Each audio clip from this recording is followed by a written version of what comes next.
je pense que c'est un sujet quand même assez intéressant. Vous avez l'habitude, j'ai mes étourneaux qui sont en train de se chamailler. C'est un sujet qui est quand même pas rien, ces jugements, parce qu'on vit là-dedans, notre ego vit continuellement là-dedans, nous sommes entourés par les jugements, continuellement. Voilà, les nôtres, ceux des autres. Et l'invitation aujourd'hui, c'est pouvoir peut-être avoir un éclairage sur cet espace des jugements. Qu'est-ce que ça raconte? Qu'est-ce que ça veut nous raconter? Et donc, je voulais revoir avec vous, j'ai quand même passé une semaine assez dingue depuis mon dernier live, la semaine dernière, sur lequel en fait j'ai œuvré sur l'acceptation du corps, sur justement salut Sophie, sur les jugements que l'on peut avoir sur le corps. Et j'ai publié également un message extrêmement condamnant, pas très sympa, au premier abord, d'une femme qui me traitait de gourou, de folle, enfin bon bref, qui mettait vraiment tout son jugement envers moi. Et alors je voulais vraiment partager avec vous qu'est-ce qui s'est passé en fait pour moi, comment j'ai reçu ça en fait, parce qu'elle a commencé par me critiquer sur un post juste deux jours avant ou la veille, et juste avant que je fasse le live la semaine dernière. Je vous raconte un peu la petite histoire quand même. Donc elle m'envoie ce message en privé. Et là en fait, premier truc, c'est une blague. Vous voyez, il y a quelque chose qui se dit, mais c'est tellement hot, c'est tellement fort et tellement violent. Donc il y a une forme de déni ou une forme de se dire, non c'est une blague, c'est une caméra cachée. Elle est où la caméra? On attend ma réaction, de voir comment je vais réagir. Qu'est-ce qui va se passer? Et puis en fait non, c'est vraiment du sérieux quoi. Sauf que moi au début je le prends pas du tout comme quelque chose de sérieux. Et à un moment donné, donc je prends comme quelque chose de sérieux et je sens en fait en moi, vous savez au niveau du plexus, comme un espace. Donc je prends son jugement. Au début je le refuse. Voilà, il y a quelque chose où je dis c'est une blague, où je mets quelque chose comme très humoristique. Et puis à un moment donné, je sens que le plexus s'ouvre. Et c'est comme si en fait il y avait plein d'électricité à ce moment-là qui ouvre. Et là je me laisse traverser par le truc. Et je dis waouh, quand même, là il y a un truc.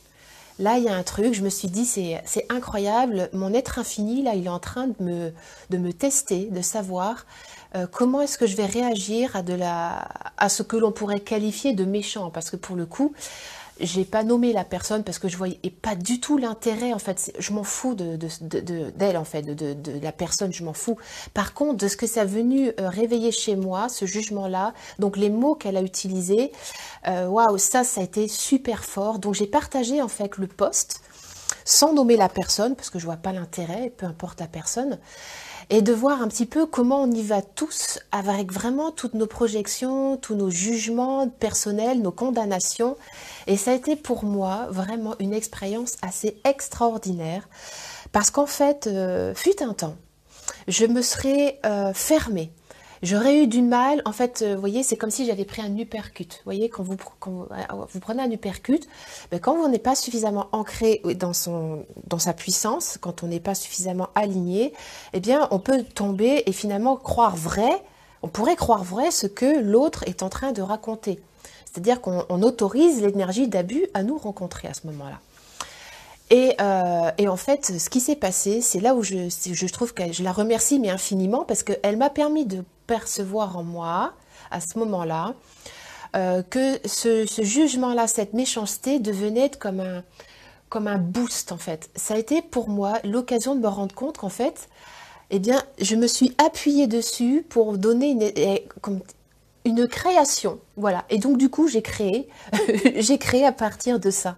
Comme si en fait, tout était une question de choix. Soit nous nous gardons comme réel et nous emmagasinons en fait les jugements des autres qui viennent réveiller les nôtres, soit en fait nous servons de leur jugement en fait pour prendre encore plus de puissance. Et moi c'est ce que j'ai vraiment perçu. Et je sais que chez Access Consciousness, il me semble que quand on parle de jalousie, en fait, quand on commence à être jalousé, c'est intéressant, c'est qu'en fait, on commence à prendre de la puissance et cette puissance-là dérange. Voilà. Et donc, au contraire, plus on est dans notre puissance et plus justement, on devrait s'appuyer sur cette puissance et continuer à créer à partir de ça. Donc en fait, au lieu de se laisser marteler et embarquer dans le jugement, je pense que finalement, l'invitation là, c'est que quand on perçoit des jugements, eh ben de un, se dire waouh, c'est une possibilité à création et à prendre de la puissance. Oui, Sophie, tu me dis comme dans certains arts martiaux, ben, c'est exactement ça. J'avais pas pensé à ça, je te remercie infiniment pour ce lien parce que c'est vraiment ça, c'est-à-dire prendre l'inertie de ce que l'on reçoit pour créer autre chose à partir de là. Hein, c'est vraiment et j'ai vraiment perçu ce changement-là. Moi, je suis un bélier, donc je suis quand même quelqu'un d'assez, vous voyez, je suis un peu rentre dedans. J'ai mis beaucoup d'eau dans mon vin quand même, mais au premier abord, ça a été vraiment ah mais qu'est-ce que c'est? Ça a été vraiment la surprise. Je dis non, c'est une caméra cachée. Et puis il vient, mais qu'est-ce que c'est que cette conne? Qu'est-ce que c'est que cette conne? Et après, qu'est-ce que c'est que cette conne? C'était waouh, super. Merci parce que pour le coup, qu'est-ce que ça vient générer comme espace chez moi? Donc alors, salut Nathalie, salut Johanna, où il y a du monde que je connais. Donc en fait, pour moi, là où je me suis contractée, et je pense que la majorité du temps, quand on se contracte, c'est parce qu'on a peur. On a peur que le jugement soit vrai.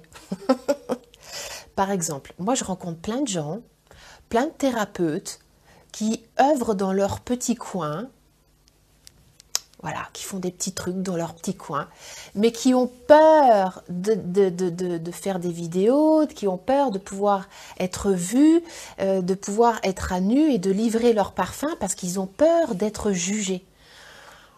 Voilà, c'est-à-dire que vraiment, il y a vraiment un lien très étroit entre la peur. En fait, la peur attire les jugements. Ok, donc, et le jugement vient s'incruster dans des espaces de nous qui sont addicts à la peur. Moi, par exemple, pendant très longtemps, je me suis pas autorisée à pouvoir parler de sexualité parce que je ne me sentais pas légitime, parce que je ne suis pas sexothérapeute, je ne suis pas sage-femme, je ne suis pas gynéco, je suis pas, enfin voilà, j'avais pas l'étiquette. Et donc pour moi, étant donné que je n'avais pas cette étiquette-là, je me jugeais comme illégitime et donc forcément, je n'œuvrais pas dans cet espace-là.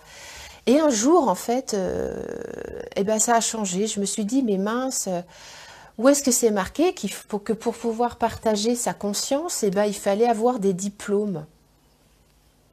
Voilà, voilà, ça a été un éclair de génie. Donc, je ne sais pas ce que ça vous fait, ce que je suis en train de vous raconter, mais et si tous les espaces où on s'est cru illégitime et qu'on n'avait pas le droit de pouvoir partager ni exister, est-ce que nous sommes toutes prêts et prêts ici et maintenant à remettre tout ça au cœur de source et à livrer notre parfum pleinement, complètement, à ouvrir, à dire notre conscience, à offrir les cadeaux que l'on a à l'intérieur et qu'effectivement, il n'y a pas forcément toujours besoin d'étiquette par rapport à ça. Donc, c'est vraiment très important, je pense, de faire ce lien entre la peur, en fait, des espaces où on n'est pas. Cette semaine, j'ai rencontré des jugements vis-à-vis de mon partenaire, mon compagnon, où je l'ai jugé, comment dire, incohérent. Voilà, j'ai jugé de l'incohérence chez lui. Et alors, on était à table, et je vous explique comment ça s'est passé. Donc, je constate une incohérence. Donc, je commence par projeter, ouais, tu es incohérent, tu. Premier réflexe. Et puis, à un moment donné, je me dis, waouh, qu'est-ce qui se passe là? Donc, en fait, on part de soi, hein, et puis d'un coup, l'ego s'enflamme, et puis il va sortir, hein, on sort de soi pour aller dire, accuser l'autre, d'accord? Il y a quelque chose comme ça, comme une boucle, tac, je sors de moi pour accuser l'autre, finalement, et à un moment donné, quand je touche tu, je me dis, oh putain, mais oui, c'est je. Si c'est tu, c'est je. Et là, en fait, je rentre dans le processus, quand j'ai nommé le tu, je dis, ah oui, mais non, c'est je. Je ne supporte pas l'incohérence. Je ne peux pas supporter l'incohérence. Elle me fait écho aux incohérences de mon père, à cette toute-puissance de moi je fais ça, mais je suis incapable de me les appliquer. Et au fur et à mesure, je parlais, hein, j'étais dans cette boucle-là de paroles, tac, tu, et d'un coup, ah oui, je à quel âge? Je à 15 ans, Je est en rapport avec son père. Et j'ai développé ma colère à ce moment-là. J'étais je suis en colère, hop. Et au bout d'un moment, comme c'était accueilli, en fait, c'était cadeau. Et j'ai vraiment pu, en fait, me saisir de cet espace, revenir au cœur de source et j'ai regardé mon compagnon et j'ai dit, bon ben voilà, c'est fini. C'est fini, c'est ok avec l'incohérence. En fait, c'est ça. Je pense que régulièrement dans notre journée, on est embarqué par l'autre, par les propres jugements de l'autre, mais également nos propres jugements. L'invitation, c'est de faire une boucle. Alors souvent, on sort, mais on ne revient pas à la maison. Vous voyez, c'est une sortie.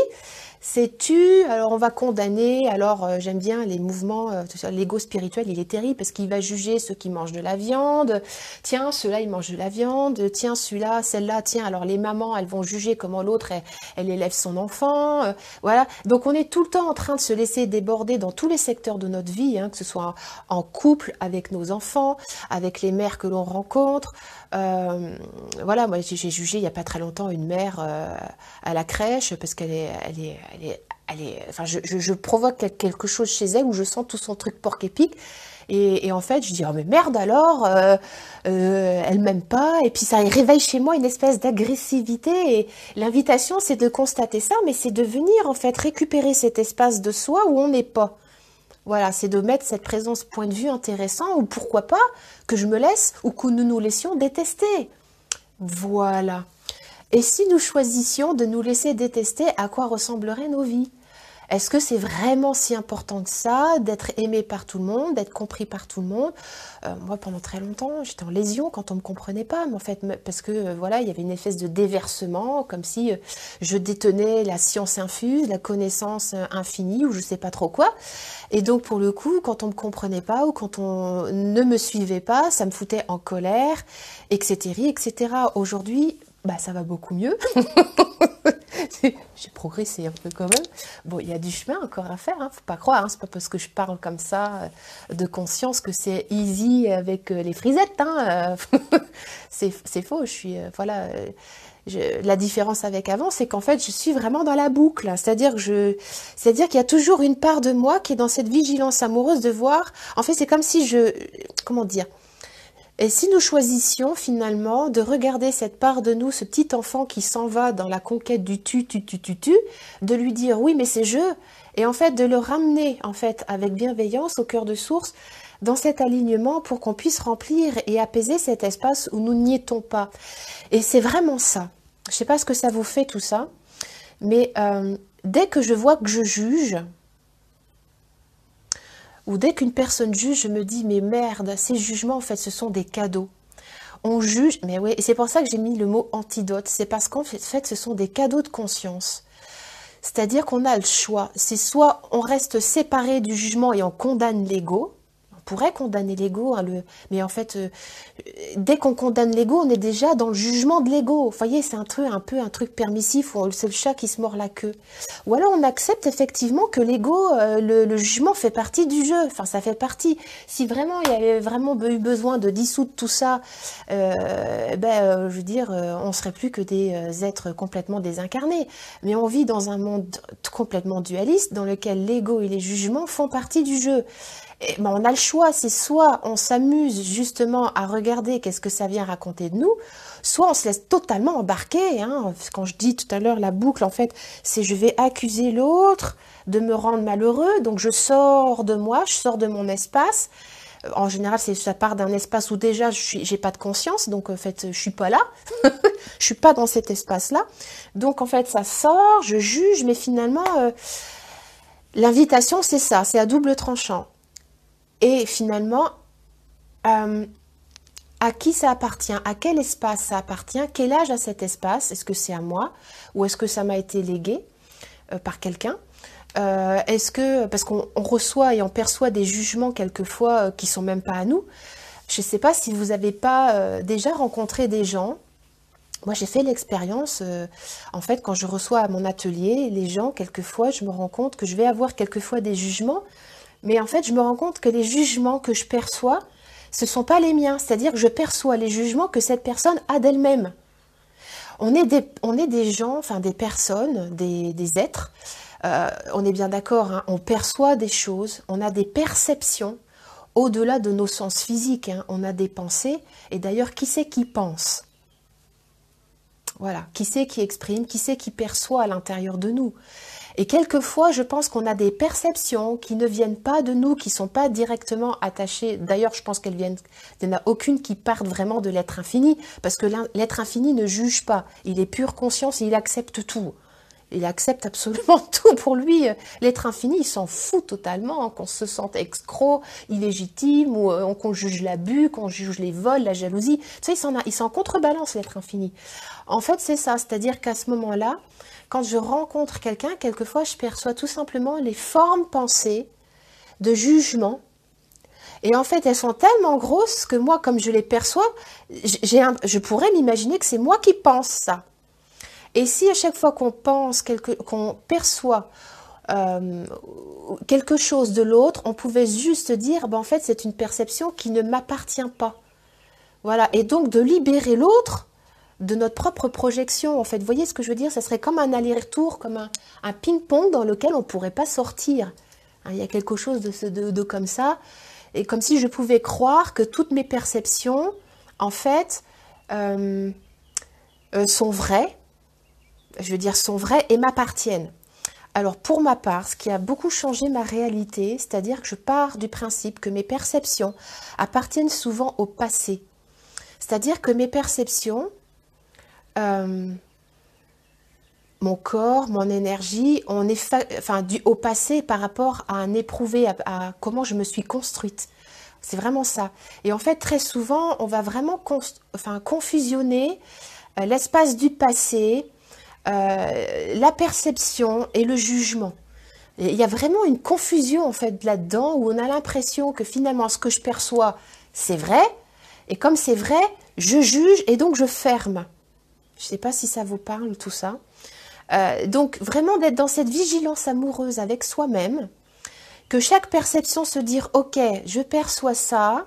Par exemple, si je perçois, on va prendre un truc un peu extrême, si je perçois un monsieur maghrébin, je vais prendre cet exemple-là parce que les pauvres, c'est eux qui subissent le plus de jugement et de séparation par rapport au terrorisme. Mais dès qu'on va voir un monsieur avec une djellaba, une barbe, machin, hein, hop, eh ben, automatiquement, il y a une perception, c'est-à-dire que dans le cerveau, c'est associé à terrorisme, donc séparation, donc peur, et donc on va conditionner notre rencontre ou pas à l'autre. Et je pense qu'on peut être vraiment de temps en temps vraiment surpris quand on va au-delà de nos perceptions. J'ai un exemple à vous donner. J'ai vu que Séverine, tout à l'heure, tu étais là. Je ne sais pas si tu es toujours là, Séverine.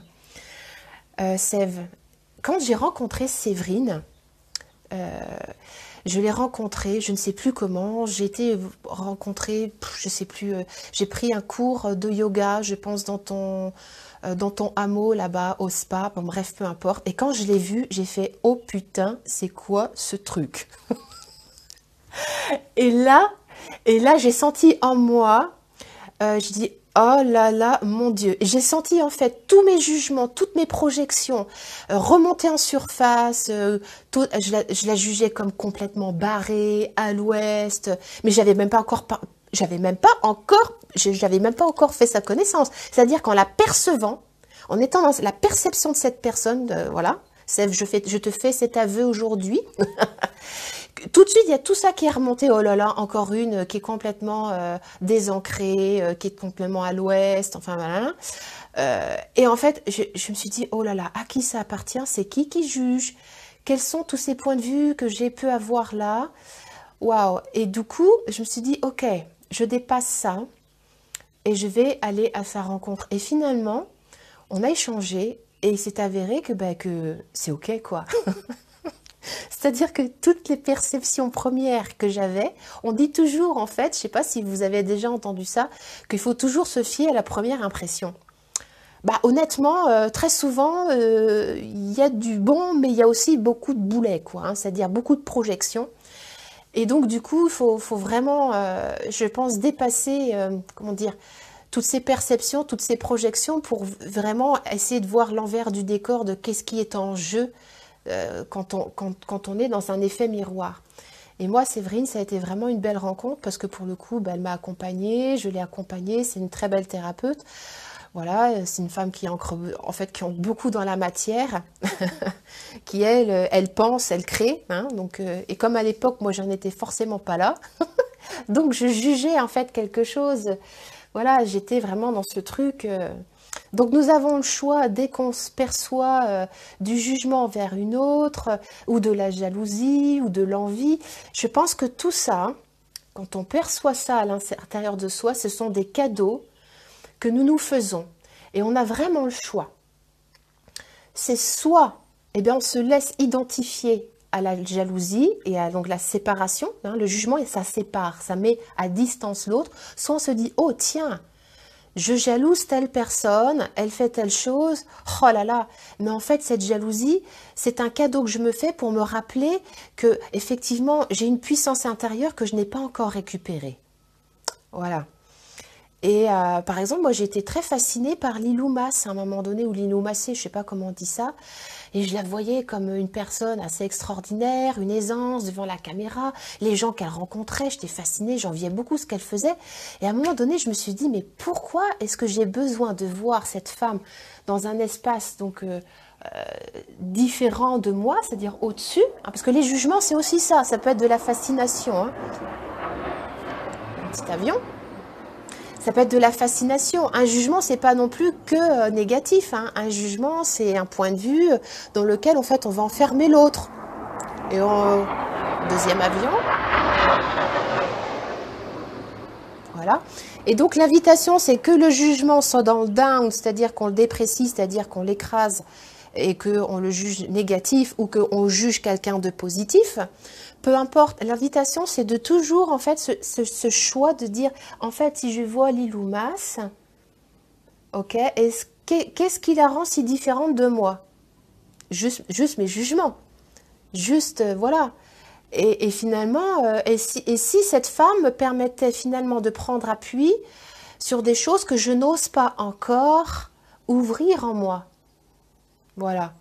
Et de la même façon, cette femme-là, ce beau cadeau qu'elle m'a fait donc la semaine dernière, ou cette semaine, on est quel jour? La semaine dernière, que je suis un gourou, que je suis une escroc, enfin voilà, que j'abuse de mes clients, je leur excroque de l'argent. Ok, quel espace de moi a encore besoin d'entendre ça du monde extérieur? Ok, et pourquoi pas je serais une escroc? Qu'est-ce qui fait que je devrais me défendre d'être une escroc? Ok, quel espace de moi? Ok, est-ce qu'il y a des espaces de moi qui sont une escroc et qui n'ont pas été accueillis?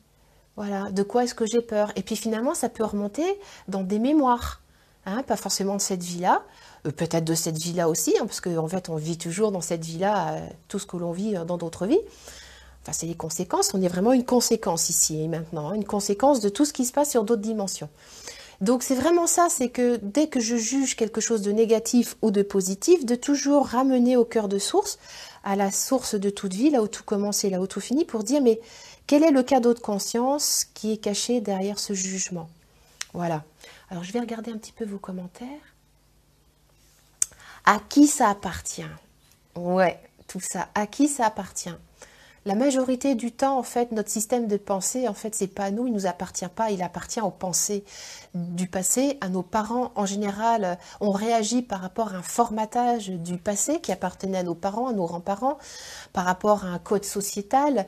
Je faisais un live il n'y a pas très longtemps avec cette semaine, non, la semaine dernière, avec mon amie Sophie Lavoie qui parlait du BDSM et de justement le fait d'accepter de se laisser traiter de chienne ou de salope pendant des ébats amoureux, mais en fait, ce sont des mots qui, en fait, permettent d'ouvrir des espaces et de vouloir s'en séparer ou de mettre du jugement par rapport à ces mots.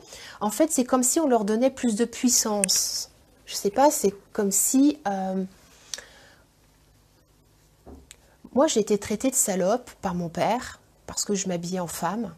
J'ai été traitée de connasse, de salope. J'ai été traitée de salope pendant une bonne partie de mon adolescence. Donc, c'est un mot que je connais très bien, parfaitement. Sauf qu'à un moment donné, en fait, cette salope, en fait, elle s'est indurée. Vous voyez, c'est comme il y a une induration à l'intérieur de moi. Et en fait, quand j'ai commencé à œuvrer sur moi, sur mes espaces de conscience, le fait d'accepter finalement ce mot salope, c'était pas tant le mot lui-même, mais c'était l'humiliation derrière. Voilà, c'était l'humiliation. C'est-à-dire que derrière chaque mot part d'un espace. C'est-à-dire, je peux dire le mot salope avec un amour infini, avec un respect infini, mais je peux dire salope en étant dans une énergie d'abus, en voulant prendre le pouvoir, en voulant dévaloriser l'autre, en étant dans la perversion. Et ça existe aussi.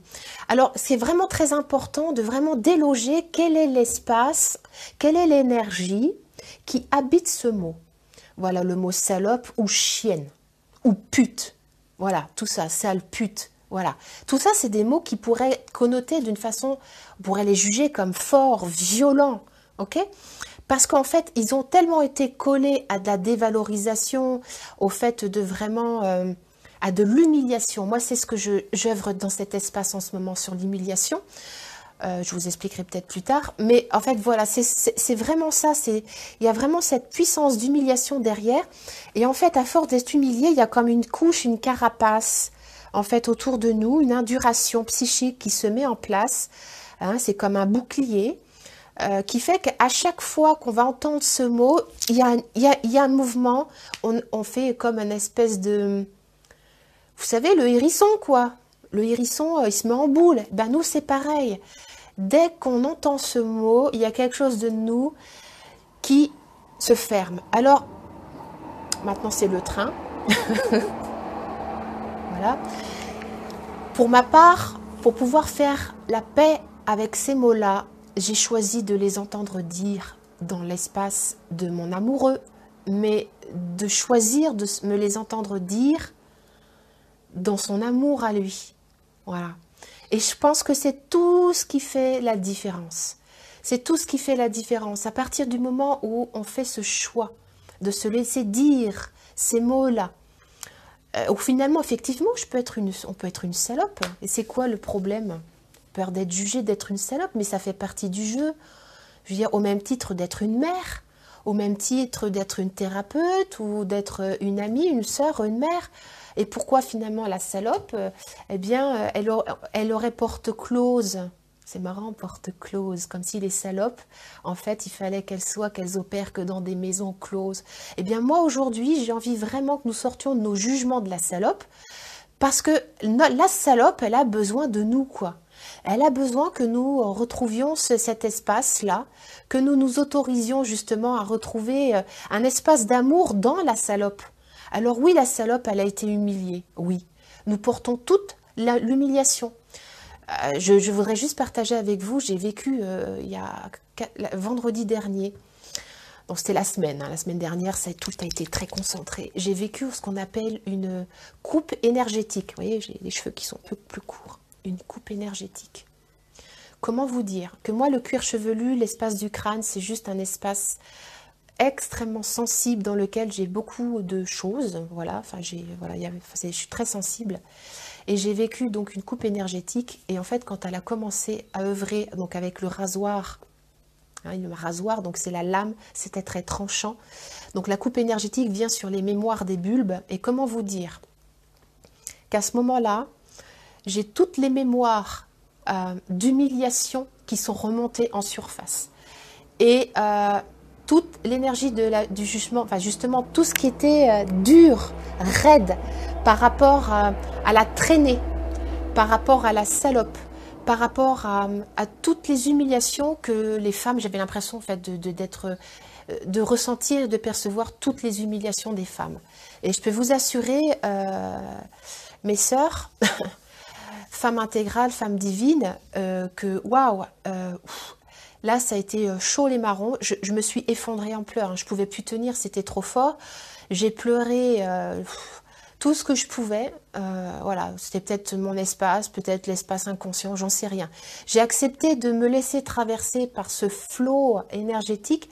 Alors oui, j'avais mal, enfin ça me faisait mal, j'avais une intensité énergétique, mais ce qu'il y avait derrière cette douleur, cette intensité, c'était toutes les humiliations, quoi, vous voyez, les humiliations, vous savez, toutes ces femmes qui se font lapider parce qu'elles ont elles ont trompé leur mari. Il y a des pays où les femmes sont lapidées parce qu'elles trompent leur mari. Il y a des femmes qui sont humiliées parce qu'elles n'ont pas saigné leur premier jour lors de leur nuit de noces. Il y a des femmes, quand elles ont leurs règles, elles sont humiliées dans certains pays. Voilà, il y a vraiment plein de choses à laisser émerger. Et je pense que plus on accepte de sortir des jugements de nos règles, de la salope, de jouir, de pas jouir. Vous voyez, tous ces jugements-là qui font qu'on s'enferme, en fait, on se sclérose. Hein, il y a quelque chose qui est totalement sclérosé. Mais quand on accepte de sortir de tout ça et de l'éprouver par le corps, ben, je peux vous assurer que, waouh, ça dégage sacrément. Alors, qu'est-ce qu'on a? Bonjour Karine, bonjour, coucou. Oui, ben oui, Nathalie, la fascination, jugement positif, mais c'est une façon aussi, souvent on est déçu. Moi j'ai souvent eu, moi je crée la fascination chez les gens. Ok, point de vue intéressant, hein, que je fascine. Voilà, c'est ok, mais je suis pas que ça, je suis pas que ce que l'on veut bien croire. Et je pense que c'est intéressant à un moment donné de pouvoir se laisser être dans tout plein d'espaces qui soient pas forcément que de la fascination, de pouvoir descendre de ce piédestal. C'est nous qui le créons, hein, le piédestal. Hein. Voilà, quand les gens sont fascinés, c'est qu'il y a un espace de nous qui est bien confortable, le fait de créer cette fascination-là. Donc, faut pas être dupe, quoi. Faut pas être dupe par rapport à tous ces transferts, ces contre-transferts qui opèrent. Alors, qu'est-ce que je pourrais vous dire d'autre? Sophie, tu me disais, comme on le disait, ce mot connote à l'exposition de soi, accepter de s'exposer en tant qu'être à d'autres regards, et c'est un affect très fort, oui, bien oui. C'est-à-dire que être dans le don, et dans le donner et le recevoir, c'est être capable de tout recevoir. Et ça veut dire quoi, tout recevoir? Ben, ça veut dire recevoir les jugements des autres, leur point de vue fixe, et savoir comment s'en dépatouiller avec son monde intérieur. Voilà, c'est-à-dire que tant qu'on n'est pas au clair avec soi-même, avec ses zones d'ombre, avec ses propres projections égotiques, hein, soyons honnêtes, hein, on fait tous des projections égotiques. Enfin, il faut arrêter de croire que tout le monde est tout net, tout beau, tout propre. C'est faux, quoi. Je veux dire, on est des êtres humains. L'invitation, c'est juste d'en être conscient. C'est de poser une conscience sur la projection. Et comme je disais tout à l'heure, c'est de faire une boucle. Tiens, j'ai une projection. C'est comme si on disait au soleil, ce qui me vient là comme image, c'est, vous voyez, le soleil, il fait des éruptions solaires. Il fait des éruptions.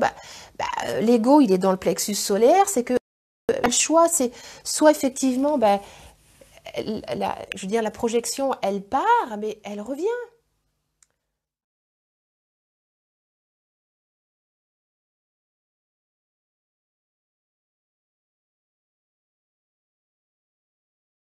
Donc, par rapport à ce fameux ego, l'invitation, c'est d'être dans une vigilance amoureuse vraiment de ce qui est en jeu, entre guillemets. De ne pas être dupe, en fait, et d'être quand même, de laisser faire ce qui est en jeu, tout en ayant vraiment un certain recul. C'est comme si, en fait, je regardais mon petit enfant qui est en train d'apprendre à faire un puzzle. Donc, je suis à la fois au-dessus, je regarde, mais à la fois, je suis celle qui œuvre, qui crée, en fait, qui crée le puzzle. Vous voyez, il n'y a pas de séparation entre, finalement, l'œil de bienveillance du père qui est sur le petit enfant. Hein, au nom du Père, du Fils, et puis quand tout ça s'est aligné, il y a le Saint-Esprit, quoi, en gros, hein, c'est la Trinité. Moi, voilà, c'est là où j'en suis dans ma perception de moi, mais c'est qu'en fait, de laisser vraiment ce petit enfant œuvrer, parce qu'en fait, c'est lui qui crée, c'est cet ego qui crée. On ne pourrait pas créer dans notre vie, dans notre monde, sans ego, quoi. Donc, l'invitation, c'est pas de le dissoudre, c'est d'être conscient qu'il est là, quoi. Et de voir qu'est-ce qui est en jeu. Et justement, l'ego, en fait, va nous permettre d'aller récupérer, hein, avec la bienveillance du Père, d'aller récupérer, en fait, des pièces manquantes du puzzle. C'est-à-dire que le Père, quand le père est en lien, le père parle à l'enfant, il dit tiens, regarde cette pièce-là, éventuellement, elle pourrait se mettre là, cette pièce, tu vois, il y a un trou dans ton puzzle, cette pièce, va voir où est-ce qu'elle est. Et là, en fait, de se laisser l'intuition, voilà, le père dit à l'enfant, enfin lui suggère, tiens, regarde, au lieu d'aller voler une pièce chez ton voisin, regarde ta pièce, toi, elle est juste à côté, mais tu l'as pas vue. Et quand il y a ce dialogue antérieur, en fait, entre le père et le fils, ben forcément, ça fait vachement de bien, quoi. Donc, est-ce qu'on tuerait notre petit enfant intérieur? Parce que l'ego, en fait, d'âge mental, en général, il a 7 ans. Hein. En général, voilà, c'est... Voilà, donc moi, j'ai pas envie de le détruire, hein, voilà, j'ai pas envie de le détruire. J'ai plutôt envie de l'aimer et de lui dire oui. Et dit, ben oui, si tu as besoin de projeter sur l'autre, c'est ok, mais je sais que c'est une façon pour moi d'aller, voyez, d'aller chercher en fait la cause, l'espace qui est manquant de moi. On passe toute notre vie, une bonne partie de notre vie, à nous laisser déposséder de notre énergie, à croire que c'est l'autre qui a le pouvoir. Donc en fait, on est vraiment un puzzle bien éparpillé. Et au bout d'un moment, quand on commence à œuvrer pour notre propre conscience, en fait, quand on s'aligne, hein, je fais vraiment ce mouvement-là, quand on s'aligne à notre ancrage, à notre oui à l'incarnation, en fait, eh ben, on passe notre temps à aller chercher les morceaux. Retour au cœur de source, à la source de toute vie, là où tout commence et là où tout finit. C'est pour ça, pour moi, il n'y a pas de destruction à cet endroit-là. Il y a juste un accueil. On accueille le cœur de source, hein, il inclut tout. Il inclut les jugements entre guillemets négatifs.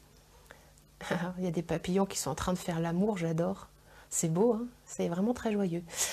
Voilà, on inclut les jugements négatifs et on inclut les jugements positifs. Mais tout ça, ça nous parle de nous.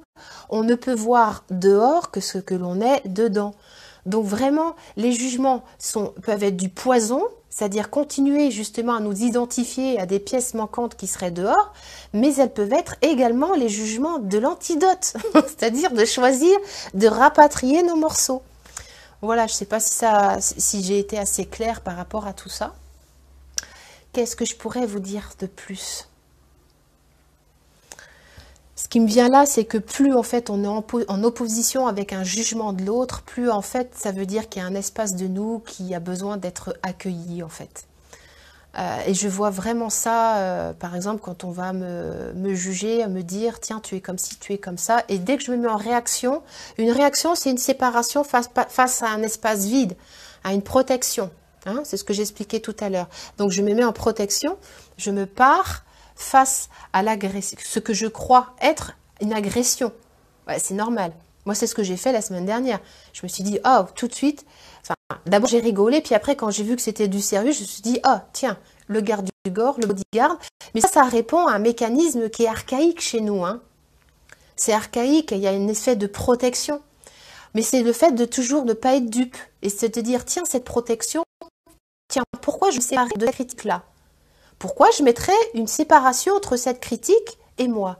Et si je choisissais d'accueillir au cœur de source cette critique et de m'en servir comme puissance créatrice? Voilà, c'est une critique toujours bonne, un jugement est toujours bon, tout dépend ce que l'on en fait.